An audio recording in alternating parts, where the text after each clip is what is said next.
We'll lose. And we'll do that together too.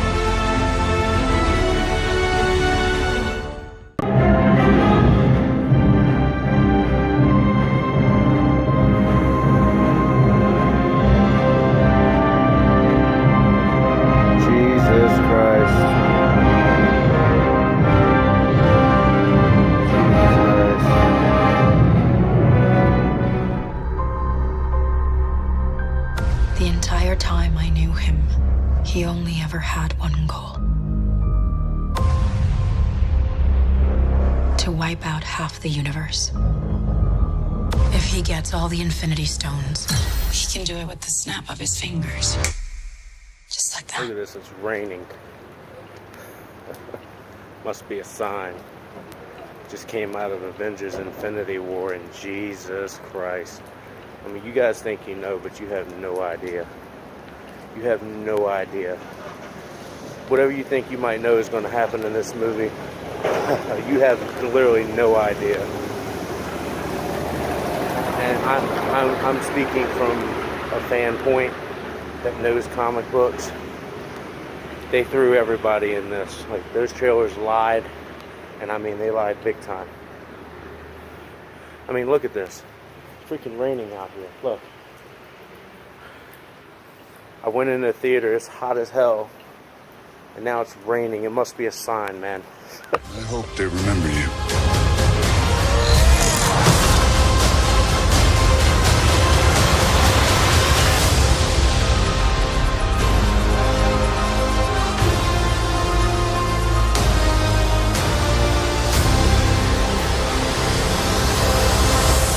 Bum, bum, bum, bum, bum, bum, bum, bum.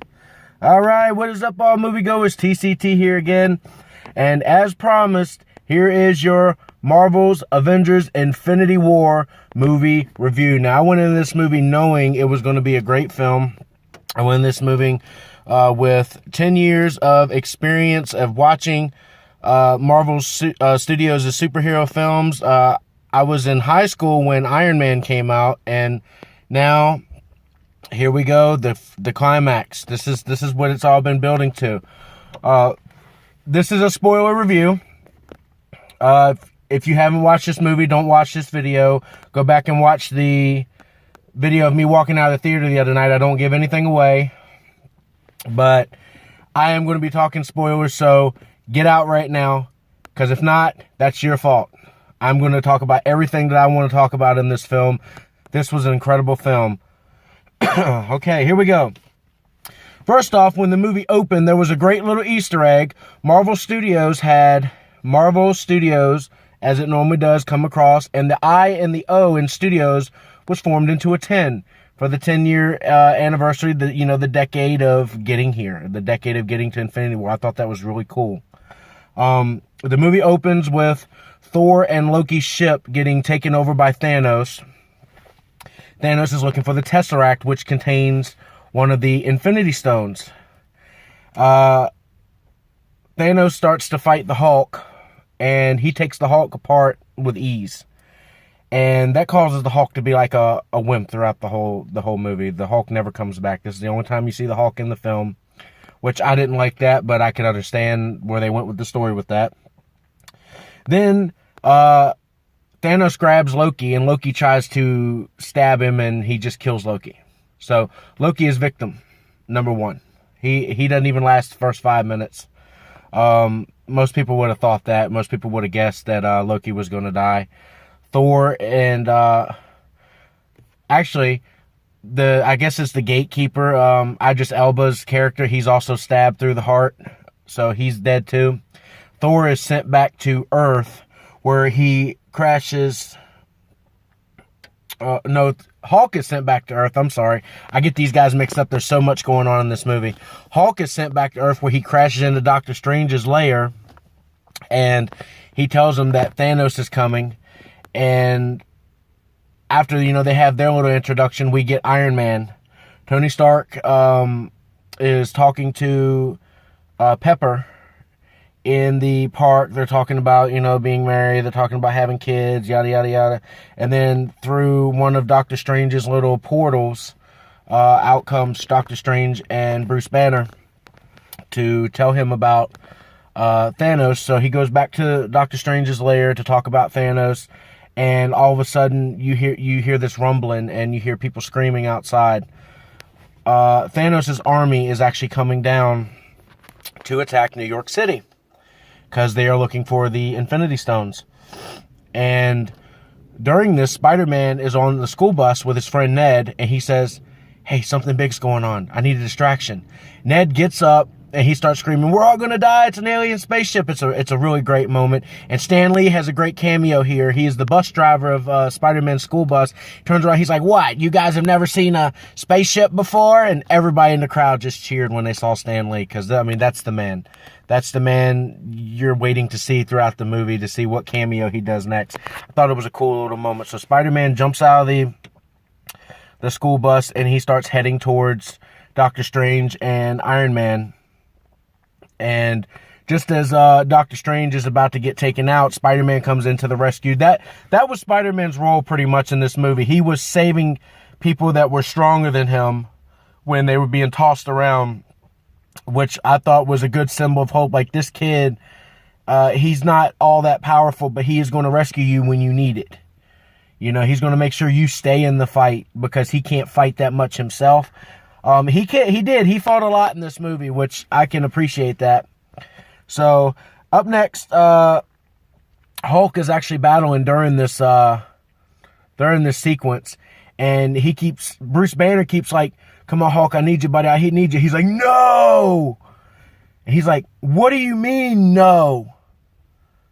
Everybody started laughing because Hulk is acting like a wimp. I guess Hulk is scared of Thanos. He's scared to come back out because he had his butt kicked by Thanos, which I thought was kind of, I didn't like it because you want to see the Hulk in this movie, but I can understand it because it's going to lead into the next film. So Peter and Tony chase these characters onto the spaceship that goes to another spaceship. Tony tells Peter to stay back, stay on Earth, and Peter obviously doesn't listen. And during this, Peter starts to fall, and Tony sends the Iron Spider to Peter, and Peter now is wearing the Iron Spider through the film, which I think is excellent. Next up, we have Thor. They cut to Thor, and he's meeting the Guardians of the Galaxy. What happens is you get a nice little theme song for the Guardians, and everybody start cheering and bobbing their head to the theme song while they were singing. All of a sudden, Thor smacks up against their windshield. And when they bring him in, they're doing the little comedy bits. I can't give it all away because you got to see a little bit of it. That way you can laugh. And he wakes up. He's like, "Who are you guys?" And they're like, "Well, we're the Guardians of the Galaxy." I think that's a great moment. And Thor needs to, because in Thor Ragnarok, if you haven't seen Ragnarok, he has his hammer broke. So he has to find some way to get his lightning power back, which means he has to wield another hammer. He has to create another hammer. And when he tells Rocket Raccoon about this, Rocket Raccoon sounds intrigued. So him and Groot go with Thor to create the Stormbreaker, where I guess it's like either the elf or the imps that created his hammer, who is played by Peter Dinklage, by the way. I love that. He's like a giant compared to them. People don't know who Peter Dinklage is. He plays Tyrion Lannister in Game of Thrones, the little imp in Game of Thrones. I thought it was an excellent cameo for him. He helps Thor create his new Stormbreaker axe. That's a very good moment. Then we cut back to the ship, and we have the showdown between the army and Doctor Strange and Spider-Man. And Iron Man doesn't like the fact that Spider-Man is on the ship after he told him no. He's like, look, you didn't think about this. You're being immature. And Spider-Man gives probably the greatest line he's had in any movie that I've seen. He says, what good is there being a friendly neighborhood Spider-Man if there's no neighborhood? I thought that was an incredible line. That was a great line. And then Tony just like gives him this look. He's like, okay, kid, I can respect that. Which is totally awesome, by the way. It's a totally awesome feel when he says that. I really appreciated it. I smiled because I'm a huge Spider-Man fan. I love Spider-Man. I'm great with the character. And I thought it was a great homage to how Spider-Man is. Like, he's a teen, but he's also someone you can take seriously, someone that's going to give his life to protect people, even though he's at a very young age, and I appreciated that. Up next, we have Scarlet Witch and Vision. They're living together. I think it's in Italy, or Scotland. They're in Scotland. I just remember that, Scotland. And they're walking down the street, and they get attacked. Because they're trying to get the Infinity Stones, and Vision is getting tore up. Witch is trying to help him, and Vision's getting tore up, and he is literally about to die. Then, all of a sudden, you see a train going through the background, and this is one of the best entrances I've seen of anybody in any of these movies. There's a smoke in the background from the train, and in the shadows, out comes Steve Rogers, Captain America, and he helps them out, and then here comes Sam to help, and I think Bucky's not there yet. I think it's just him and Sam to help out, and they take these guys apart. So now they have to protect Vision because he has the Infinity Stone right here. The Infinity Stone is here on his head, so that's going to play into what happens later. Up next, we have a promise that is made to Gamora by Peter. She makes Peter promise that if Thanos gets a hold of me, you would kill me, because I know something he doesn't. She knows where the other Infinity Stone is. She is the only one that knows, and she knows that Thanos does have ways of getting it out of people. So when that moment comes on the ship, they're good little moments. There's a lot in this movie that I'm probably going to miss, but these are moments that stood out to me. He tries to kill her, and he doesn't kill her. Like, he shoots her, but it's like bubbles come out. And then Thanos looks at her, he's like, I like him. Because Thanos knows that's the boyfriend, They do kiss in this film. They do kiss in this film, finally. You finally get them to see them kiss in this film, and she tells him that she loves him. He says he loves her, and then Thanos takes her, and you have probably the most shocking cameo. People speculated whether it was going to happen in the future. They never knew it was in this movie. They get to this planet to find one of the other Infinity Stones, and there's someone in a cloak waiting for them. Gamora and Thanos are walking up to him, and when he turns around, everybody in the theater gasped. It was like, oh my God, it's the Red Skull. The Red Skull is alive, which means he is definitely going to be a part of the next couple films. I hope, because I love that character. I want to see what Steve Rogers thinks of the Red Skull being alive after all this time. That is an incredible homage. Now, he tells Thanos the only way you can get this stone is to sacrifice something you love, which would be, to him, Gamora. And Gamora's like, you love nothing. And he looks at her. She's like, no, you don't love me. And he says, I can't help it. I do love you. I was like, oh my God. And he goes, I'm sorry, little one, and throws her off the cliff. Gamora is dead. Gamora is dead. He gets the next Infinity Stone. I think he has 2 to go. He has Doctor Strange's and Vision's to go. And that's a great moment there. Shows that Thanos really cares about Gamora. They had a great story arc in this movie with him and her, with a little child. You see it in the trailers. I thought it was very well done. They get to the Avengers headquarters, and they're trying to find a way to get Vision's Infinity Stone off of him without killing him. And Captain says, I think I know someone that can do it. And in comes Wakanda. They bring in Black Panther's sister, you know, the army, everything. It's a very good moment. The crowd giving a little bit of cheer when they saw Black Panther, let alone this was shot and done way before Black Panther became a box office hit. So and I'm glad they did that, because they couldn't take the success of Black Panther and throw it in this movie and make a whole bunch of points. They did what they wanted to do, which I can appreciate that. The sister actually says that she can do it, but it's going to take a lot of time. And then as soon as anybody says that in a superhero film, here comes the army. And we have a massive army of Thanos' soldiers. There's like a force field around Wakanda that they can't get through, but there's a massive amount of Wakandans that are waiting for them to get through. You have Captain America and his team. You got, you know, basically all the Avengers except Stark and Spider-Man and Strange, you know, and the Guardians. They're on another planet, but I'll get to that in a minute. It's amazing. Like, Hulk is in the Hulkbuster because the Hulk won't come out. Captain America and Black Panther start charging. They're around the same speed. It's an incredible battle. I can't get into details because it's too long, but it's an incredible battle.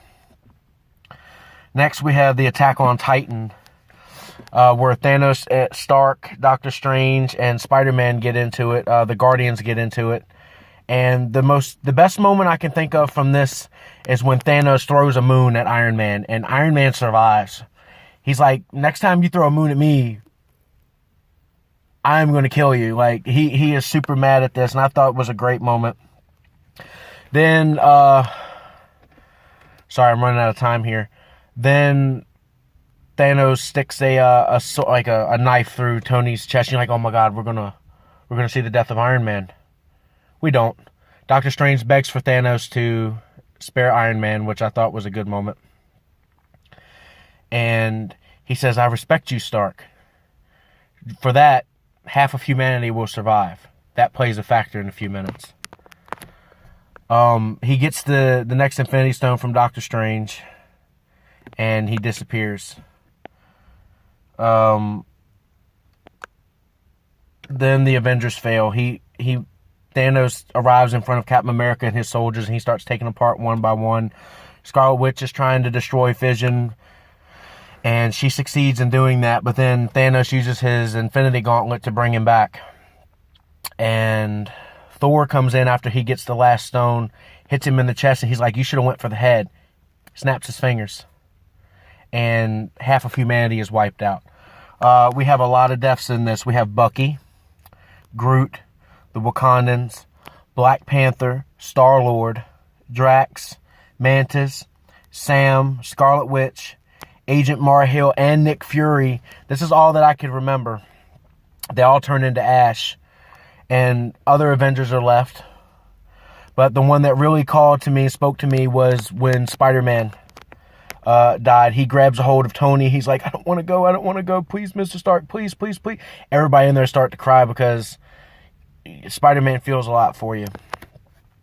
When Nick Fury goes, he sends out a little message. And this is in the post credits, by the way, all the way at the end. He sends out a little message, and the message is to Captain Marvel, and that's what we get for the next go ahead for the movie to Captain Marvel and the next Infinity War.